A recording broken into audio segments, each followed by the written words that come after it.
Good afternoon, everybody, and welcome to our second holiday homemade gifts.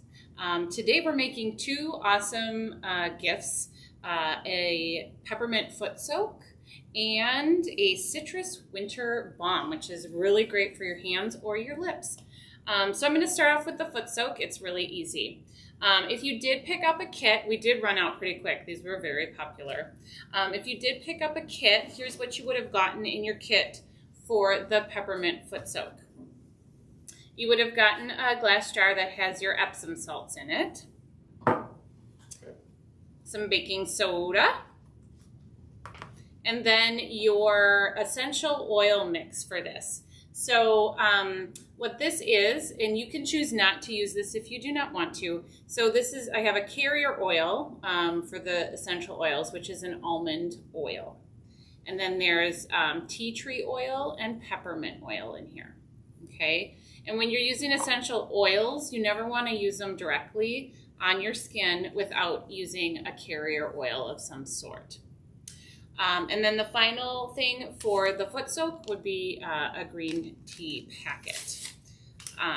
So what we are going to start with is our epsom salt, and you're going to want a bowl. You got to provide the bowl. So you're going to take that epsom salt and dump it out into your bowl, okay, like such. Then you're going to take your baking soda container, open it up, and dump that in the bowl as well. And we're going to stir those two together. So grab a spoon and then go ahead and stir it so that it's all mixed together.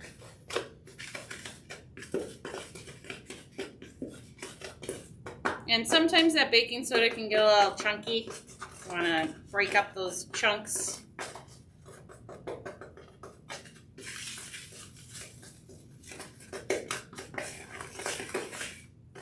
I have quite a few chunks in here.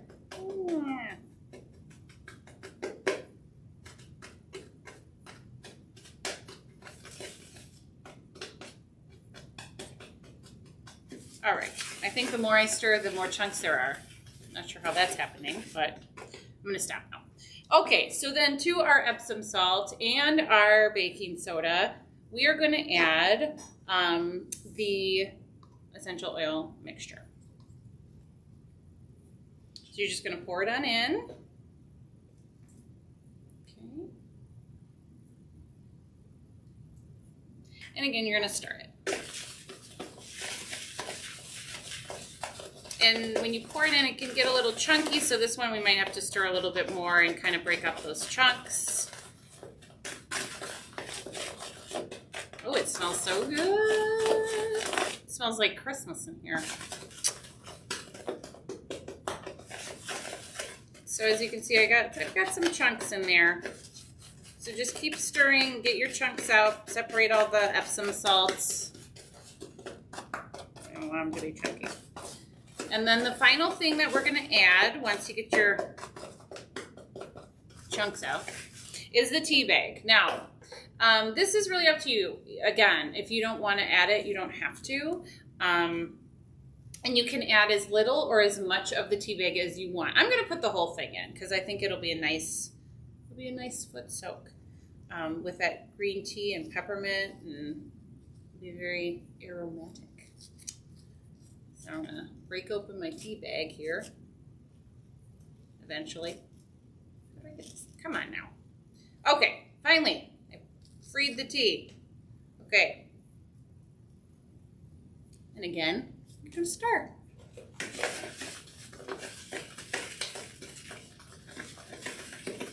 So it should look something like this, unless you didn't add the tea. Feel free to not add it and drink it. Have a cup on me. All right, so then the tricky part is getting it back into the container. So if you have a funnel at home, I would suggest using a funnel. I do not have a funnel here, so I'm going to just scoop it over my bowl and back into this suppose I can move it up here, back into my jar. Okay. And you may have more than what's going to fit in your jar. I did the best I could with measurements and with the jars that I had. So if you have a little left over, save it for yourself. Give yourself a little foot soak, hand soak, and give the jar to someone else.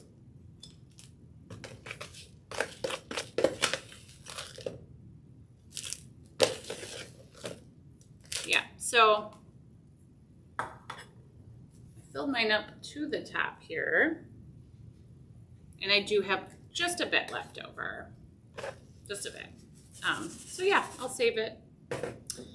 So then you have your cute little foot soak, and also in your kit for this, you will have a little tag that says tea tree foot soak, and then also a tag that goes on it that tells whoever you're going to give it to how to utilize it. And then you should have a ribbon, and that is for you to tie around here with your 2 tags on it. Okay, so that's the first thing. And the second thing is a little more, not complicated, but there's a few more steps. So the next thing we're going to do is the citrus winter balm. And in your kit that you got, you will have received a jar. Doesn't look like this. I had to grab my own jar. A little container of coconut oil, a little container of shea butter, and a little container of beeswax. And then also a small container with grapefruit essential oil in it.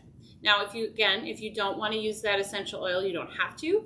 You can use a different one, or you can just leave it without any kind of scent at all.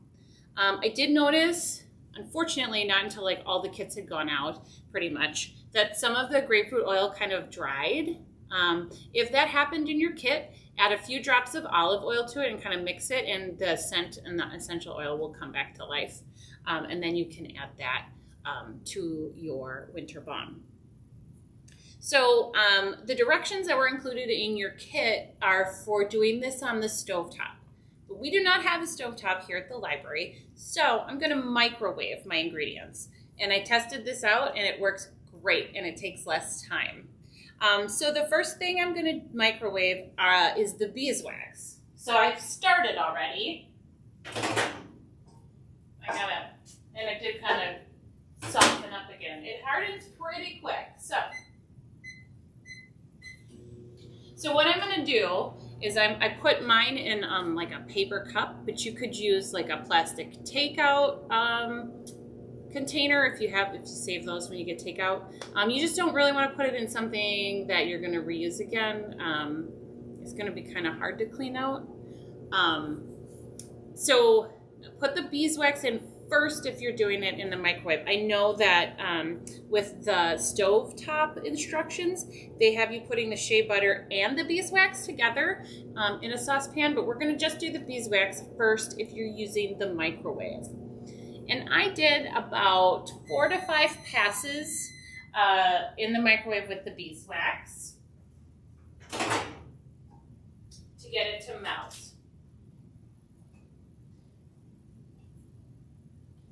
So see, I'm using a paper cup and a plastic spoon, and it is melting.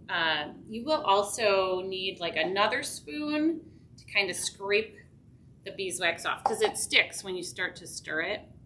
So each time I put it in the microwave on full high power for about 30 seconds. And then I stir it, and then I put it in again. So it's kind of like if you've ever done the melted chocolates or the candy pieces. It's pretty much like that.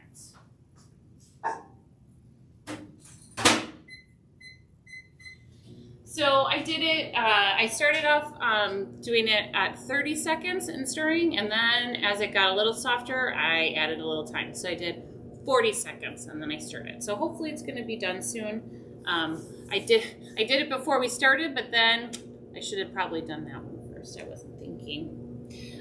The other thing that you're going to have in your kit for this is your little, I don't know, decal. It's like a little, it's just paper, but You can put it on top of your cover so that when you gift it, people know what it is. And you can just glue that on.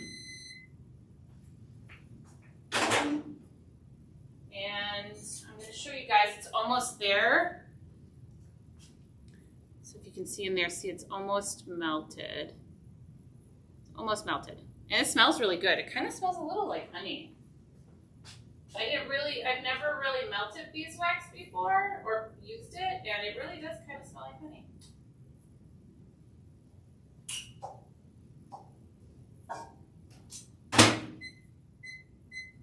So hopefully this will be the last round, and then I'll get to my shea butter.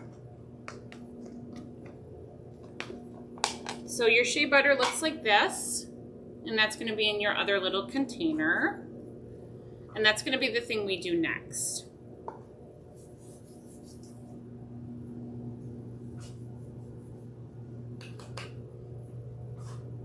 I hope everybody's having a good day. I don't know what to talk about because the microwave's still going. But thank you all for picking up the kits. I'm glad that everybody was very interested. I might have to do this again in the new year. It's a lot of fun. I know these are always fun things to do. All right.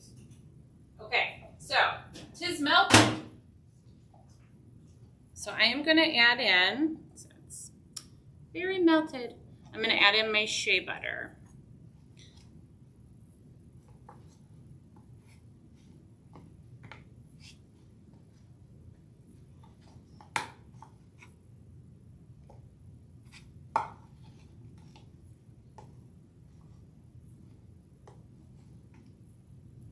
And then we're going to melt that. And when I did my sample in the microwave, I only put it on for 30 seconds and it melted very quick. This microwave's not as strong though, so I might have to do it twice.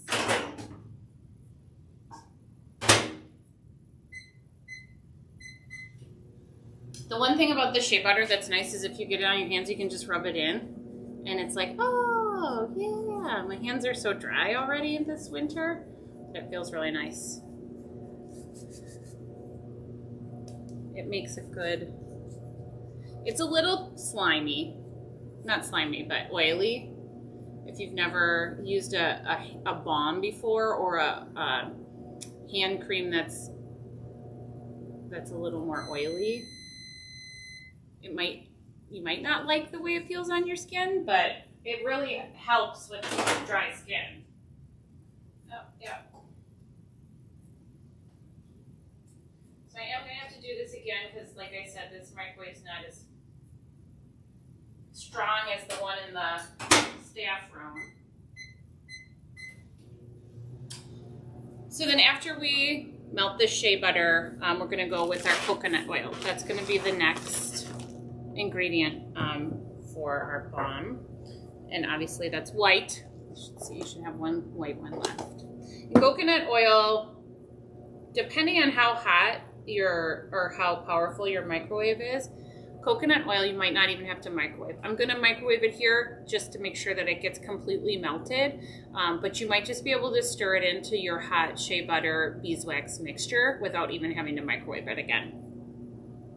And if you are doing this on the stovetop, after your shea butter and beeswax has melted, then you also add the coconut oil in at that same time. So it's always the last of the solid ingredients that you're going to add in. Gotta stir my shea butter in here. There's still a few little chunks yet, but it's getting there. See, it's going to be a nice yellow color. It's really pretty. Okay, so I measured out all of your stuff for you guys in your kits, but I'm kind of doing it a little eyeballing it here because I have a different container and it's a little bigger than what you have, so don't mind me. Okay, so now I'm going to microwave our coconut oil. And again, I'm going to do that for 30 seconds. So I would say, yeah, go between 30 and 40 seconds each time, depending on how powerful your microwave is. And like the beeswax is the thing that takes the longest. So about 5 or 6 passes at that 30 seconds at a time. And you should have melted beeswax in the microwave. I'm sure it takes less time if you do it on the stovetop. Well, maybe not. You gotta get your pan hot, but it might melt faster. Yeah, this microwave is not very good, everyone. Still a giant chunk of coconut oil in here. I have to microwave it again. But it smells really, really good. I mean, you wouldn't even really need to add the essential oil if you don't want to. It kind of smells like honey butter. So you want to make sure you are stirring it between each pass in the microwave, because that'll help it melt more and more evenly.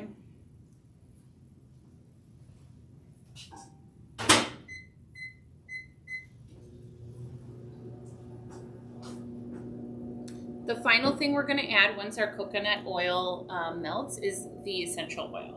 And I ran out of grapefruit essential oil, so I'm making mine peppermint as well, because that's what I have. So I'm just going to put a couple drops in. You don't need very much at all. In a container this size, 2 to 3 drops is perfect. And you don't need a carrier oil in this instance because you have coconut oil and you have shea butter. So you wouldn't want to add more oil to it, because then it'll kind of separate and get yucky. So you don't need the carrier oil. But like I said earlier, if your grapefruit oil did dry up, just put a couple of drops of olive or almond, avocado, any oil that you have lying around like that, and it'll come back to life. Okay, so you can see it's all melted now. I've stirred it up. There's a few little chunks. So I will say that, like with doing it in the microwave instead of on the stovetop, you get a couple of those little chunks that just won't melt. But overall, it's still a really beautiful product, and whoever you give it to will love it.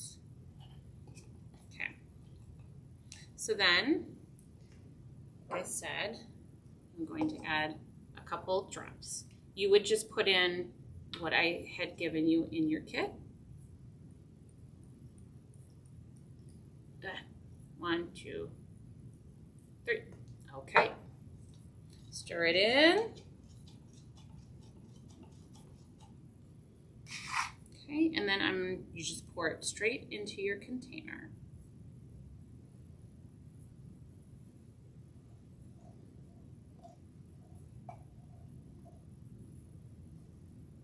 Okay. And then you just wait for it to set. And it sets pretty quickly. If you can see, it's already kind of setting on the container on the outside. It doesn't take long. I wouldn't use it. I would just, to make sure that it's completely set and solid, I wouldn't use it for like a day or gift it for a day. But after a day, you should be golden and it should be fine. So then you can put the top on your container once it's set. And like I said, you can glue or Mod Podge your little label on top of that. And that is our craft for the day. I hope you guys enjoy making these. I thought they were a lot of fun. I hope you gift them or keep them for yourself, because you know what? You deserve a gift for yourself too. Let me know if you really enjoyed it, or if you have any problems or questions. You can always reach out to me on Facebook, and I will answer them to the best of my ability. Our next holiday homemade gift is going to be on December 14th, and that is a ribbon angel ornament. And the kits will be available next Friday, December 11th. So that would make me wrong about the day, that the actual Facebook Live program is. It's the 18th, not the 14th. Hard to keep everything straight. So the next program is the 18th. Kits are available next Friday, the 11th. We'll be making ribbon angel ornaments. And I hope you guys come in and grab the kits, and I hope you have fun, and I hope you have a happy holiday. Have a good day.